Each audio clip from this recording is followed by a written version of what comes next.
પારડી વાત્સલ્ય શાળામાં ભાણેજના મોક્ષ પ્રાપ્તિ માટે સામાજિક સેવિકાએ ભોજન કરાવી પ્રાર્થના કરી।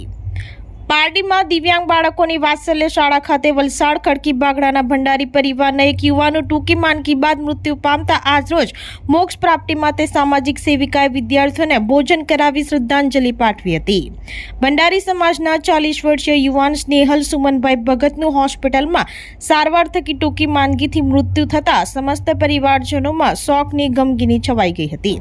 જેમની આત્માને શાંતિ અર્પે એમની સ્મરણાર્થે ભાણેજ સ્વર્ગસ્થ સ્નેહલની યાદમાં પારડીના સામાજિક સેવિકા દીપ્તિ નિલેશ ભંડારીએ પારડીની વાત્સલ્ય સ્કૂલના બાળકોને ભોજન કરાવી ભાણેજના મોક્ષ પ્રાપ્તિ મળે તે માટે પ્રાર્થના કરી હતી।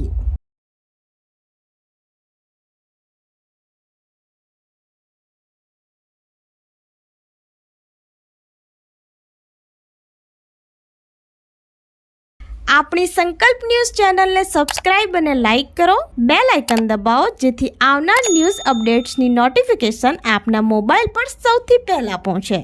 Like, subscribe and share the video.